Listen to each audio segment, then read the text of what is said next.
went cold, and it wasn't until almost a decade later that a clue to her whereabouts emerged following a disturbing chain of events. In November 19... Imagine being missing. You thinking your family worried sick about you for 10 years. 10 years. And niggas just thought you walked away. And didn't even give a damn. Niggas just didn't give a fuck that you got fucking snatched up. When I come back, they gonna wish I got snatched up for longer. That's all I'm saying. 1980's been officially confirmed by the Japanese government as having been abducted by North Korea from 1977 to 1983. So get them back. I'm not really getting it. If someone, say fucking Russia kidnapped me, and the U.S.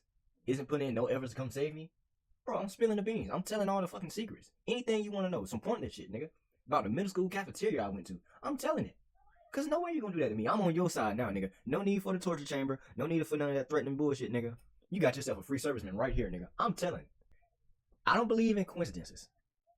So, can you explain to me without saying it's a coincidence? How the fuck you can be sitting there beside a motherfucker? You think of a song and they start singing it out loud. That's literally telepathy, bro. Or you start saying something and a nigga sit there and say something like finish it off for you, literally fill in your blank. Or are you sitting there, you like, damn, I ain't talked to such and such in a minute. Your phone start ringing, it's them. That's like, no, it's nothing you can explain to me like other than telepathy, bro.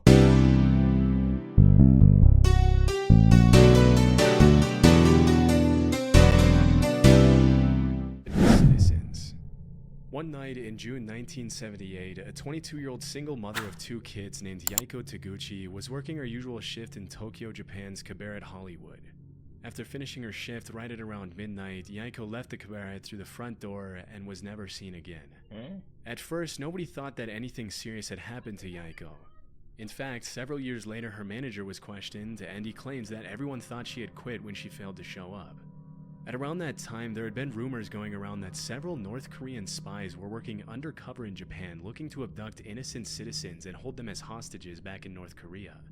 However, this was seen by the Japanese government as nothing more than a conspiracy theory that couldn't possibly be true. Sadly, the missing case of Yaiko went cold, and it wasn't until almost a decade later that a clue to her whereabouts emerged following a disturbing chain of events. In November 19... Imagine being missing.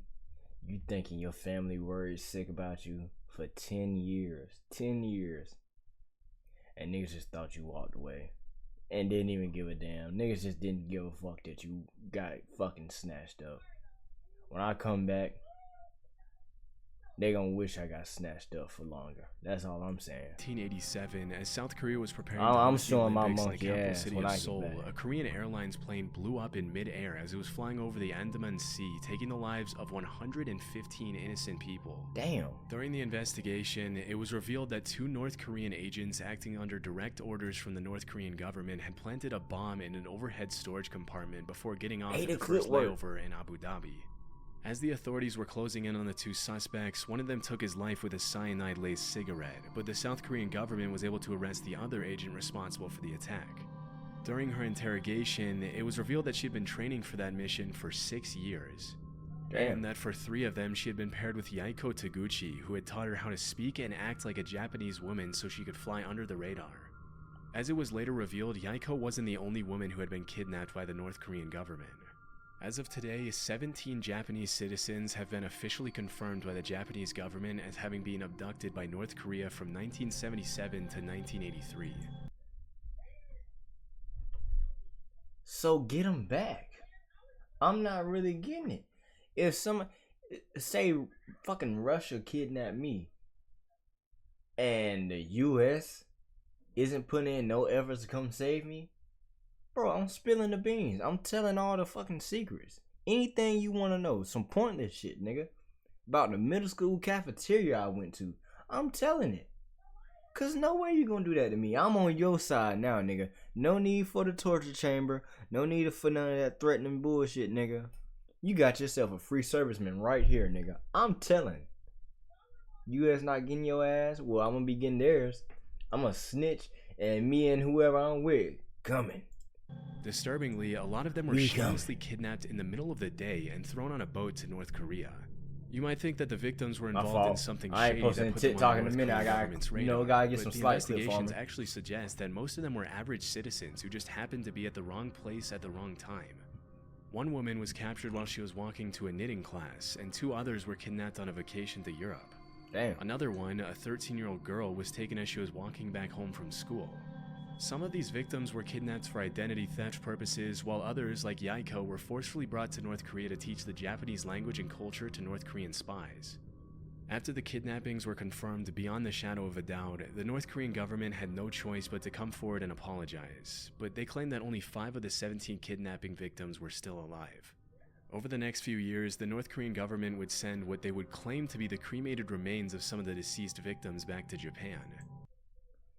So you're kidnapping my citizens and killing and burning them and then sending what could or could not be them back to me? Nah. It would be fucking hell at 12, my nigga. See, that's why I couldn't be president and I pushed that goddamn button so quick. I feel the slightest of threat. A nigga raised his tone at me from another country. All out nukes, nigga.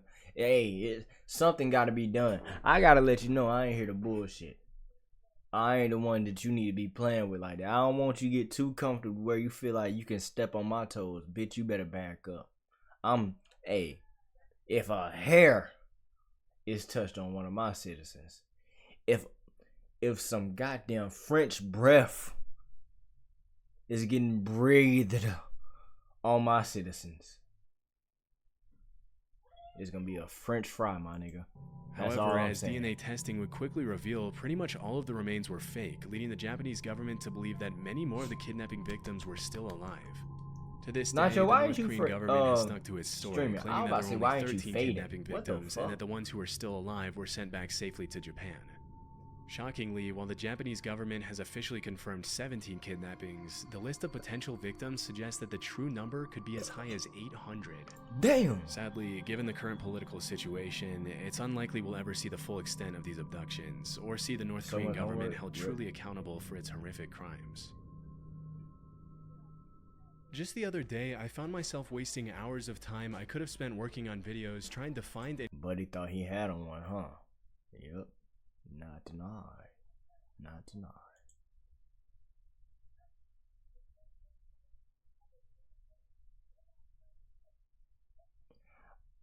You know, I was about to, like, if you had a stream tonight, I actually was gonna say, nigga, you still ain't did the talent show. I swear I was thinking about it. Back in the 70s, a journalist named Seymour Hersh. And one thing I'm gonna say, man, do niggas believe in coincidences? I don't believe in coincidences, bro. Like, this shit said conspiracy theories that turn out to be true. What you'll find is most of the conspiracy theories are actually facts. Niggas just don't want to accept it. You don't believe in coincidence either? I don't, bro. Shit literally happens for a reason. It's a cause and an effect for something. Whether it was something you forgot, something fucking flicked for this to happen, bro. Who else suggested this video? Mad Sexy. I think it was me. I don't roll like that, bro. So, but yeah, I don't believe in like fucking coincidences. But conspiracy theories, I definitely believe in. Cause, like I said, if you look, half the shit be true.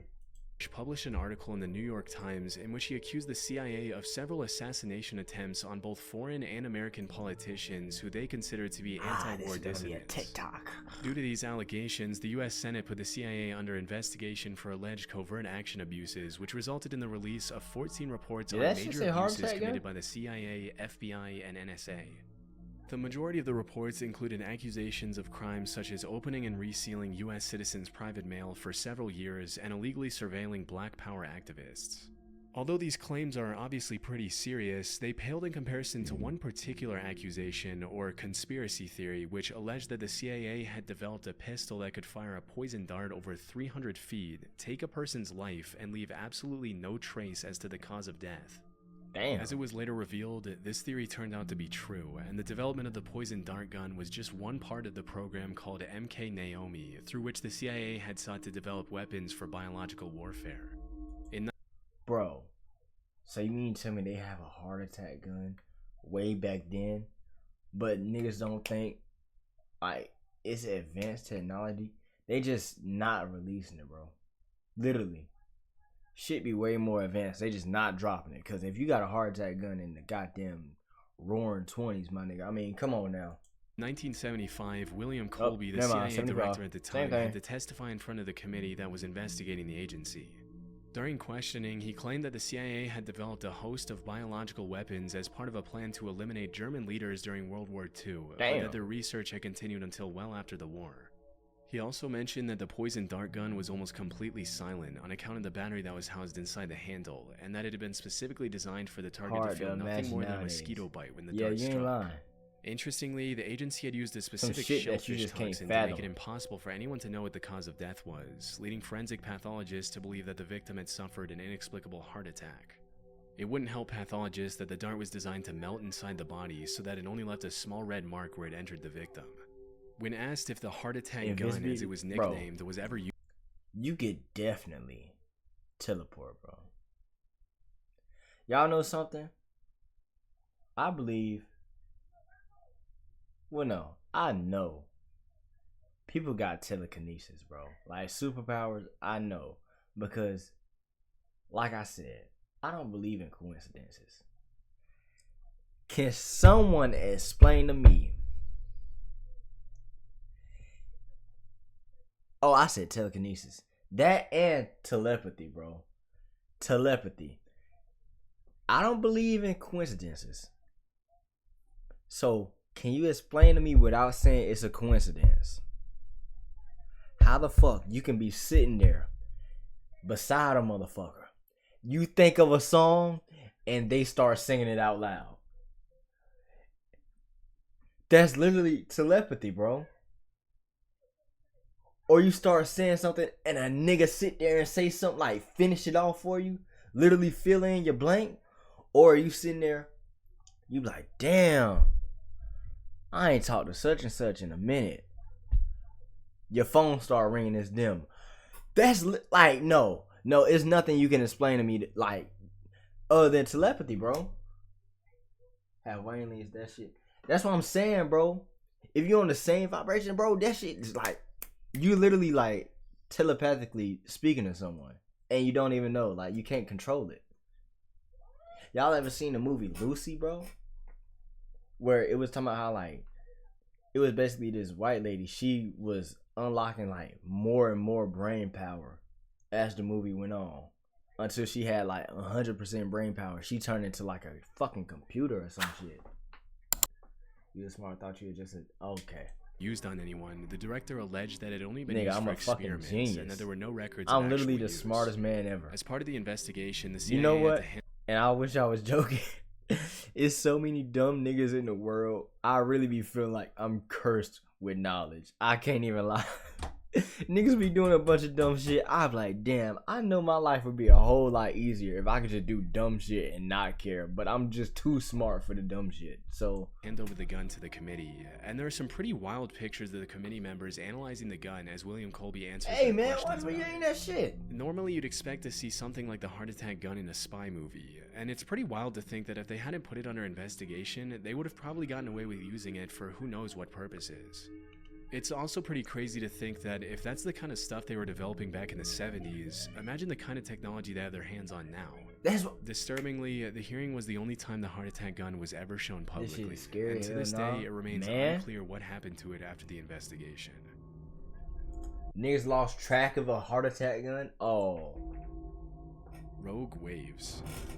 Sailors often get a reputation for making up stuff they claim to have seen during their time out at sea, and because there's no one there to refute their claims, they sometimes get away with some pretty tall tales. For centuries, sailors all around the world had talked about Wait, y'all seeing believe in monster sirens waves on the and, open like, sea that would mermaids and allegedly reach shit? over 100 feet in height. In 1826, a French captain claimed that he had seen a 108-foot tall wave in the Indian Damn. Ocean. Even though he had 3 sailors with him who backed up his claims, when he came back to the mainland, he was publicly ridiculed by the scientific community, as it was widely believed that it was impossible for a wave to be higher than 30 feet tall. For a long while after there used to be videos on radio that shit. I'm saying, I believe aliens live, bro, cause under like the ocean is space, bro. The ocean is literally out of space, bro. Literally. You think them niggas shooting rockets out? No, the ocean is out of space, my nigga. That's why you can't discover the shit. As above, so below, literally. That's why when you see some shit in the, like, bro, I think I seen one thing. It was talking about like water above us and below us. I was like, that makes sense. Shit moving up there and it's leaving a fucking trail. Even like, you know, chemtrails are real and shit like that. But like beyond that shit, like I don't know how to explain it. You see some shit moving and it's like water, and then you see how this water is moving and it got the little shit right there, like the little white. I don't know how to explain it without sounding crazy. That's another thing. I don't be wanting to speak on a lot of shit because niggas will call you crazy because they can't understand it, and then it be more niggas calling me crazy than me making sense. Like it's one me making sense, 10 niggas calling me crazy. Yeah, I mean it's kind of hard to win that battle. Continued to claim sightings of these monstrous waves in the middle of the ocean, but with no real evidence other than eyewitness testimonies, the existence of these waves fell into the urban legend or conspiracy theory category. In the 80s and early 90s, the Draupner platform was set up in the North Sea off the coast of Norway to extract You know, it was gas. Sirens and Peter As part of Pan. the protocol that was carried out to see if the platform was stable enough to withstand the rough Fuck, this seas, nigga a turtle. wave height recorder was installed on the platform. Probably eating, On of New course. Year's Day in 1995, the sensor recorded an 84-foot tall wave, which served as the first real piece of evidence for the existence of rogue waves. After this incident, a lot of people started wondering how many of the sailors from previous centuries had been telling the truth. Bro, imagine an 80-foot fucking wave. You in the middle of the water. You roll, roll, roll your boat gently down the.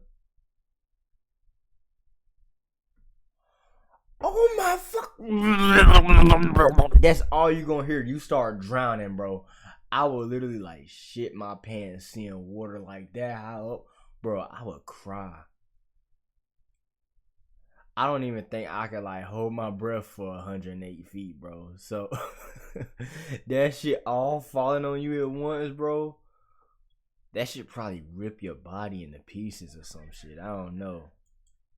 What's more disturbing than that is that there were probably hundreds of disappeared sailors from all around the world who had come across a rogue wave, also known as a monster wave or a freak wave. Literally. But because most people who encountered 100-foot tall rogue waves generally didn't live to tell the tale, their testimony went down into the depths of the ocean with them. Since the Draupner wave of 1995, there's been a growing interest in rogue waves brewing in the scientific community. A few years ago, a professor at the Australian National University had estimated that at any given moment, there are 10 rogue waves active in the world's oceans. As of today, Damn. a rogue wave is usually defined as a wave that is twice as large as the largest waves that come up in a particular area. And while the root cause of rogue waves continues to be investigated, it's generally accepted that these monster waves appear when two wave crests join together at the exact right time, resulting in a massive wave that can sink even the largest ships and oil rigs. Interestingly, it's also been discovered that rogue waves can take place in large lakes. In 1975, a freighter named the SS Edmund Fitzgerald sank in Lake Superior under some pretty mysterious circumstances, with a lot of people in the scientific community coming up with all kinds of hypotheses to explain the incident. It wasn't until several years later that the scientists started theorizing that the vessel could have fallen prey to a set of 3 consecutive killer rogue waves. A phenomenon referred to as the Three Sisters, in which the first wave destabilizes the ship, the second wave hits the ship's deck before it can stabilize again, and the third wave overloads the ship with more water than it can take on. Damn. If this were true, it could also provide an explanation for the mysterious sinking of other large ships in oceans around the world over the past few centuries, but this might be a bit more difficult to prove. Seeing sunken ships really Poisonous give me alcohol. heebie-jeebies. What? In January 1920, the 18th Amendment to the U.S. Constitution was successfully ratified, triggering a 13-year period known as Prohibition, during which the production, sale, and transportation of alcohol was made illegal. During this period, the government enforced some pretty strict measures to prevent bootlegging of alcohol, which made the alcohol black market flourish like crazy. It was pretty much a playground for the mafia, in which the government would raid one bar and another one would crop up in just a few days' time. While all of this was happening, there were some pretty messed up rumors floating around that the US government was taking extreme measures to make sure people weren't consuming alcohol. These included allegations that the government was intentionally poisoning alcohol to make people who consumed it sick. For a while, this remained something of a conspiracy theory, but things took a turn pretty quickly on New Year's Day 1927 when 41 people died from alcohol poisoning at New York's Bellevue Hospital. Disturbingly, the autopsies revealed that a lot of the victims had been drinking industrial methanol, otherwise known as wood alcohol, which can be fatal even at low doses. What? It turns out that the Niggas on government that had forced fit. companies to denature industrial alcohol to make it undrinkable since 1906, which was far before Prohibition. But when the crackdown on alcohol started, the government ordered these companies to add quinine, methyl alcohol, and other toxic chemicals to discourage people from drinking it. Their reasoning was that if black market dealers knew their alcohol had been poisoned, they wouldn't dare distribute it knowing how dangerous it would be for their customers to consume. I guess they forgot to factor in that the demand for alcohol at the time was absolutely insane, and that black market dealers didn't care who lived or died from consuming their product. Damn. It wasn't until December 1933, 6 years after the Bellevue incident, that the federal government finally toned down their abstinence from alcohol policies. But by then, thousands of Americans had already been poisoned with contaminated alcohol. That's some shit, Patch. Gorillas. Nowadays, there's really nothing too shocking about seeing a gorilla in a zoo or on TV, but there was once a time when gorillas were considered to be in the same category as the chupacabra, the Jersey Devil, Bigfoot, and the Loch Ness Monster. I was able to find that up until a couple of centuries ago, gorillas were considered cryptids. I really want to find the Loch Ness Monster. More than Bigfoot. I don't know what it was, but as a child, I was obsessed with the Loch Ness Monster. And I was so scared that I was obsessed with it. I was like, bro, if I ever came across this thing, I don't know what I'd do. Gorillas were considered to be in the same category as the chupacabra, Nessie the movie? Jersey Devil, Bigfoot, and the Loch And I Ness was obsessed Monster. with the Chupacabra. Like 6th In the grade. same category as the chupacabra. Bro, I used to be like, bro, we gotta find this, bro. I was gonna go pack my goddamn walking stick with the little bag at the end, like the hobos in the movies. I'm gonna find me a Chupacabra. The Jersey Devil, Bigfoot, and the Loch Ness Monster. I was able to find that up until a couple of centuries ago, gorillas were considered cryptids, which are animals that are believed by some to exist somewhere in the wild, but whose existence has never been proven. Bear of Marble Falls. Beast of Bear Creek. Bigfoot, Chupacabra, Donkey Lady, Hogzilla, Houston Batman, La Lechuza. With most of these creatures, alleged sightings often turn out to be hoaxes, but obviously in the case of gorillas, what were once just rumors turned out to be true. Western explorers wouldn't come across a gorilla until around the 1500s, when an English explorer named Andrew Battelle was captured by the Portuguese off the coast of West Africa. While he was held captive on the mainland, Battelle described these disturbing, giant, ape-like creatures that would occasionally prowl around his campfire, but because he had never seen a similar creature before, he described them more as monsters than as animals.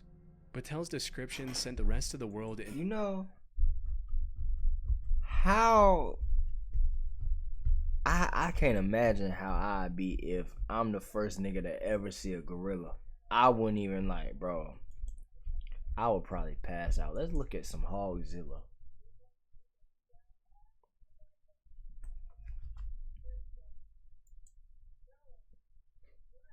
God damn.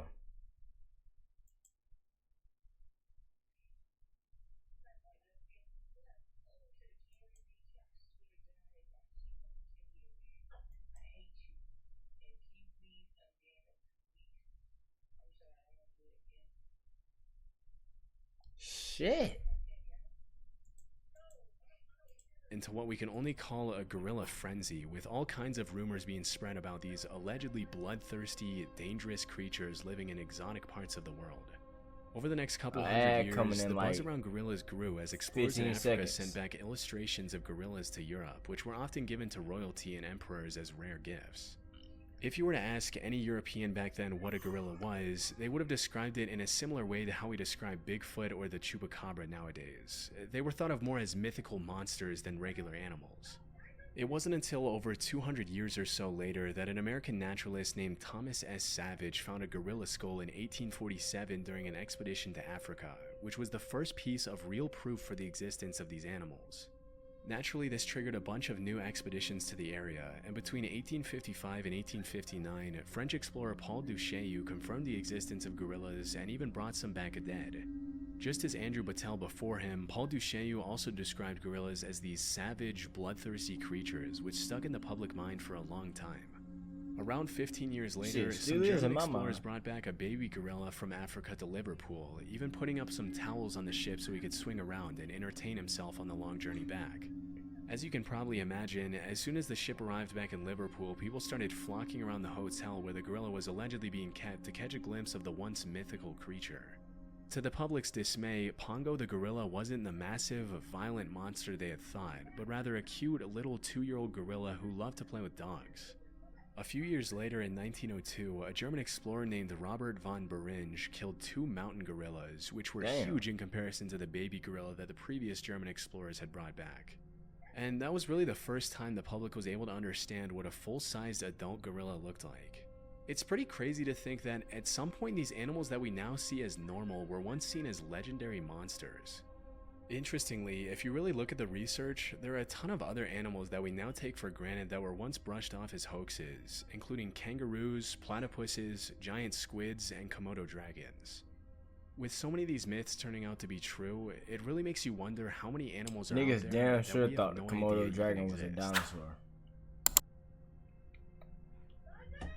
Okay. W-Ed, I can need that one.